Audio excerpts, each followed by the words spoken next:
আসসালামু আলাইকুম। কেমন আছেন সবাই? আশা করি আল্লাহর রহমতে সবাই ভালো আছেন। আমি মোহাম্মদ মাইনুল ইসলাম। আমি প্রায় লাস্ট ১১ বছর Amazon FBA private level business model নিয়ে কাজ করছি।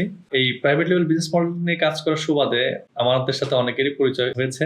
অনেকেই আমাদের কাছে কোয়েশ্চেন করেন যে, "ভাই আমি তো ড্রপ শিপিং করছি কিংবা আমি তো Amazon FBA হোলসেল নিয়ে কাজ করছি। আমি প্রাইভেট লেভেল বিজনেস মডেলটা নিয়ে কাজ করতে চাই। তো আমার কেমন বাজেট থাকা উচিত?" বাজেট নিয়ে কোয়েশ্চেনের অভাব নাই। অনেকেই অনেক কোশ্চেন করছে যে কি পরিমাণ বাজেট হলে সুন্দরভাবে Amazon FBA প্রাইভেট লেভেল বিজনেসটা শুরু করা যায়। তো আসলে বাজেটের ক্ষেত্রে কোনো হার্ড অ্যান্ড ফাস্ট রুল নাই। এখন হার্ড অ্যান্ড ফাস্ট রুল নাই, বাট একটা বাজেট তো লাগবে যে কোনো বিজনেস করতে গেলে কত হলে ভালো হয়। কেউ বলে যে আমি কি $500 দিয়ে শুরু করতে পারবো, কেউ প্রশ্ন করে যে আমি কি 1000 দিয়ে শুরু করতে পারবো। তো এটা যদি আমরা রিয়েলিস্টিকলি চিন্তা করে দেখি, Amazon FBA private level business মডেলের বিজনেস যদি আপনি বাংলাদেশ থেকে শুরু করতে চান, তাহলে আপনার অনেক কিছুর প্রয়োজন হয়।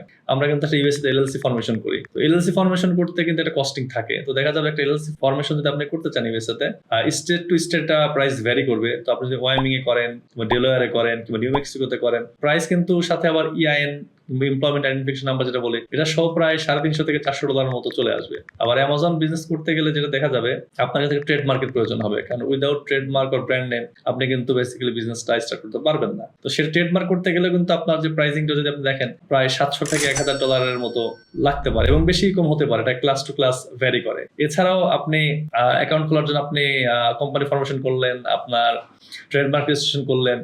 এখন এই যে বিজনেসটা করবেন, আপনার তো প্রোডাক্ট লাগবে।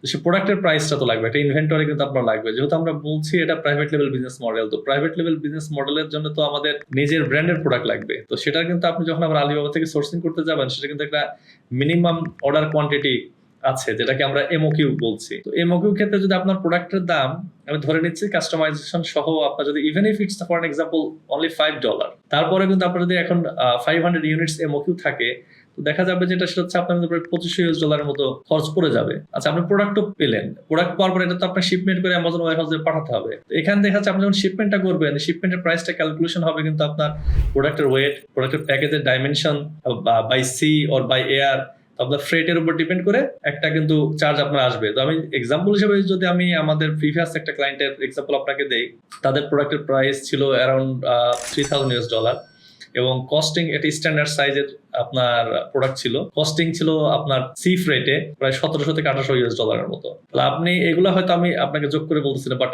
You can take it down, you can take notes. আমি জাস্ট একটা আইডিয়া দিচ্ছি আপনাকে যে কত টাকা লাগতে পারে। তো আপনি যদি একটা প্রোডাক্টের দাম যদি $2500-3000 হয়, প্রোডাক্টে যদি শিপমেন্টে যদি আপনার অ্যাপ্রক্সিমেটলি $2000 লেগে যায়, এলএলসি ফরমেশনের জন্য $350-400 লেগে যায়, ট্রেডমার্কে যদি আপনার $700 থেকে $1000 লেগে যায়, তাহলে আপনি এগুলো যদি ক্যালকুলেশন করেন, এখন কিন্তু অনেক বাদ আছে। বাদ আছে বলতে, আপনি যে প্রোডাক্টটা রেডি করলেন প্রাইভেট লেভেল প্রোডাক্ট, এটা তো ফটোগ্রাফি করাইতে হবে আপনার। আপনি যদি প্রোডাক্টটা আপনি চায়নাতে ফটোগ্রাফি করান কিংবা ইউএসএ তে পাঠিয়ে কোনো স্টুডিও থেকে প্রফেশনালি ফটোগ্রাফিটা করাতে চান কিংবা 3D প্রোডাক্ট মডেলিং এবং রেন্ডারিং করাতে চান, ডেফিনেটলি দেখা যাবে এটা কিন্তু আপনার প্রায় অ্যারাউন্ড $300 থেকে $500 মতো কিন্তু আপনার খরচ হয়ে যাবে। আপনি হয়তো থেকে কমেও পাবেন। আপনি ফাইবারে দেখতে পারেন, আপওয়ার্কে দেখতে পারেন, কিংবা পরিচিত যদি কেউ ফটোগ্রাফার থাকে, যেটা নর্মালি আমাদের হয়তো সবার থাকে না, এটা নিয়েও বেসিক্যালি আপনি করতে পারবেন। ফটোগ্রাফি তো হলেই হচ্ছে না, আপনার তো প্রোডাক্ট লিস্টিং ইমেজ ডিজাইন করতে হবে। তো প্রোডাক্ট লিস্টিং ইমেজ ডিজাইনের ক্ষেত্রে তো সেই ডিজাইনারকে আপনি হায়ার করতে হবে। ইভেন ইফ আপনি ফাইবার ইউজ করেন, তো দেখা যাবে যে একটা ভালো মানের ডিজাইনার, যদি আপনি ভালো অ্যাস্থেটিক এবং সুন্দর ডিজাইন চান, যেটা আপনার হাই কনভার্টিং লিস্টিং আপনি সুন্দর মতো ডিজাইন করতে চান, আমার ধারণা যেটা ফাইবার থেকে, ধারণা না, আমি তো রেগুলারলি দেখি, it will be around at least like $80-150। তো আমি বলবো যে আপনার $100-150 কিন্তু আপনার লিস্টিং ইমেজ ডিজাইনে লেগে যাচ্ছে। আবার আপনি যদি এ প্লাস কন্টেন্ট ডিজাইনের কথা বলেন, যেটা আমরা বলি ইবিসি কন্টেন্ট কিংবা ইনহ্যান্স ব্র্যান্ড কন্টেন্ট, এ প্লাস কন্টেন্ট ডিজাইনের ক্ষেত্রেও কিন্তু আপনার প্রায় $100 থেকে $150 লেগে যাবে। আবার প্রোডাক্টে যদি আপনি প্রফেশনাল ভিডিও শুট করাতে চান, যেটা আপনার একদম প্রফেশনাল ভিডিও কমার্শিয়াল আর কি, যেটা আমরা করি আমাদের ক্লায়েন্টদের জন্য কিংবা আমরা নিজের প্রোডাক্টের জন্য করি, আমি সবসময় ফোকাস দেই যাতে আমাদের ক্রিয়েটিভগুলো অনেক সুন্দর হয়। কারণ অ্যামাজনে তো আপনি প্রোডাক্ট টাচ করতে পারবেন না। যেহেতু আপনি প্রোডাক্ট টাচ করতে পারবেন না, সেহেতু আপনি ভিজুয়ালি যতটা অ্যাপিলিং করতে পারেন, এটাই তো আপনার জন্য একটা প্লাস পয়েন্ট। কারণ যা দেখাবেন, যেভাবে দেখাবেন, যত প্রফেশনাল দেখাবেন, আপনার ক্লায়েন্ট কিন্তু ততটা আপনার প্রতি আগ্রহী হবে আপনার থেকে প্রোডাক্টটা নেওয়ার জন্য। একটা ভিডিও কমার্শিয়াল কিন্তু দেখা যাবে আপনার মিনিমাম, আপনি যদি ফাইবার থেকে হায়ার করেন, প্রায় $500 থেকে $3000 মতো লেগে যেতে পারে। একটা ভালো মানের প্রফেশনাল যদি ভিডিওগ্রাফার আপনি হায়ার করেন উইথ মডেল এন্ড এভরিথিং, আমার মনে হয় $1000 will B a good budget. তো এই ক্ষেত্রে এবার যদি আপনি ক্যালকুলেশন করার চেষ্টা করেন, এটা কি শেষ হয়ে গেল? না, শেষ কিন্তু হলো না। এখানে কিন্তু আরো অনেক কস্ট জড়িত আছে। যেমন হচ্ছে আপনি যে প্রোডাক্টের জন্য অ্যাড চালাবেন, তখন কিন্তু আপনার অ্যাড চালানোর জন্য আপনি পিপিসি ক্যাম্পেইন করবেন। তো পিপিসি ক্যাম্পেইনের জন্য বাজেটটা কেমন থাকবে? ইভেন ইফ যদি আপনার একটা প্রোডাক্ট থাকে যেখানে 4টা সেগমেন্ট থাকে, সেই 4টা সেগমেন্টে যদি আপনি পার ডে $10 করেও খরচ করেন, তাহলে 5টা সেগমেন্টে $50 পার ডে বাজেট আপনার রাখতে হবে।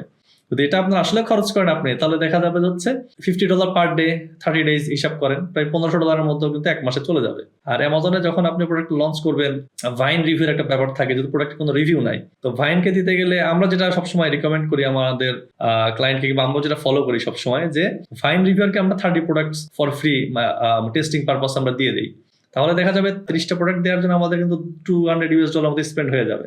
সেটা যখন স্পেন্ড হয়ে যাবে, প্লাস আমার কিন্তু 30 ইউনিটস মানে গিভ হয়ে চলে যাচ্ছে, তো 30 ইউনিটস প্রোডাক্টের প্রাইসও আমার চলে যাচ্ছে, প্লাস আমার $200 কিন্তু আমার $200 কিন্তু আমার চলে যাচ্ছে। তো এটা আমাদের মাথায় রাখতে হবে। ইভেন আপনি যদি কুপন অ্যাডস চালান, একটা কুপন অ্যাডস অ্যামাজনের রুলস অনুযায়ী দেখা যাচ্ছে এটা কুপন অ্যাডস তৈরি করতে $5 আপনার শুরুতেই যাবে, প্লাস যে পার্সেন্টেজ দিবেন সেটা যাবে, প্লাস পার কুপন রিডেমশনের জন্য কিন্তু 2.5% কেটে নিবে অ্যামাজন। তো এই যে কস্ট গুলা বললাম, এখানে হয়তো আমি আরো অনেক কস্ট মিস করতে পারি, কারণ আমার যে ভিডিওটা এটা হচ্ছে, এটা আসলে স্ক্রিপ্টেড না, আমি জাস্ট আপনাদের জানানোর জন্য একটা রাফ একটা আইডিয়ার জন্য বলছি। এখানে আরো কোনো কস্ট থাকতে পারে যেগুলো আপনারা হয়তো যে ভিডিওটা যেখানে দেখছেন আপনার কমেন্টে জানাতে পারেন।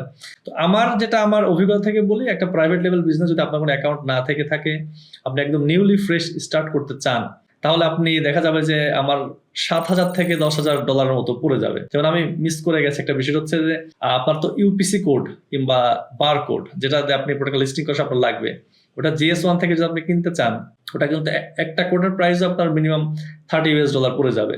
আবার যে আপনি যখন প্রোডাক্ট রিসার্চ করবেন, প্রোডাক্ট অ্যানালাইসিস করবেন, সেটা আপনি টুলস ইউজ করবেন, যেমন আমি Helium 10 ইউজ করি পার্সোনালি। তো Helium 10 এর যদি আপনি এক মাসের সাবস্ক্রিপশনও নেন, it will be around like $70 to $80। তো এটা তো আপনার মাথায় রাখতে হবে, এটা অনগোয়িং বিজনেস মডেল। আবার আপনি যে প্রোডাক্টের মেইন ইমেজ যখন টেস্টিং করবেন, পিকফু নামে একটা ওয়েবসাইট আছে, সেখানে যদি আপনি টেস্টিং করার চেষ্টা করেন, এখানে কিন্তু প্রায় আপনার $100 থেকে $200 চলে যাবে। তো আপনি যদি আপনার ক্রিয়েটিভস, আপনার ডিজাইন, আপনার সবকিছু প্রফেশনালি না করেন, আপনি কিন্তু আপনার পিপিসি তে খুব একটা ভালো করতে পারবেন না। তাহলে আমাদের মূল যে কোশ্চেনের অ্যান্সার দেওয়ার জন্য আমাদের এই ভিডিওটা আছে, how much money do I need to start Amazon FBA in 2026। যেহেতু আমরা যখন ভিডিওটা রেকর্ডিং করছি এটা 2025-এর শেষের দিকে, ডিসেম্বরের সময়, তো সেক্ষেত্রে Amazon FBA private level business it's not a matter of joke. এটা খুব রিয়েলিস্টিক টাইপের বিজনেস, এটা ওভার হাইপড কিংবা আপনার ওভার এক্সপোজড বিজনেস না, এটা আপনি ফ্রিল্যান্সিং না, আপনি জাস্ট মানে স্টার্ট করে ফেললেন হয়ে গেল, কিংবা $300-500 আপনি শুরু করে ফেলবেন, ইট ওন্ট ওয়ার্ক। কারণ আপনি দেখবেন যে আপনি আবার রিকারিং ইনভেন্টরি যে আপনি পারচেস করবেন, সে পারচেস করার সময় দেখবেন আপনার কাছে পয়সা থাকবে না। এট লাস্ট আপনি যেটা প্রবলেম ফেস করবেন, সেটা হচ্ছে যে আপনি সাকসেস হওয়ার সম্ভাবনা কমে আসে। অনেকেই বলে যে আমি 1,000-2,000 স্টার্ট করছি, আই মেক মিলিয়ন্স। তো আমি জাস্ট বলবো যে it's basically just bullshit, it's overhype. আপনি তাকে জিজ্ঞাসা করেন টোটাল বিজনেস মডেলটার, যেটা সোজা সাপটা বাংলা কথা, যে আমি তো প্রায় 160টার উপরে প্রোডাক্ট লঞ্চ করেছি, তো আমার যেটা এক্সপিরিয়েন্স, আপনার minimum $7,000 to $10,000 for one product, that's the minimum you can do. Thank you.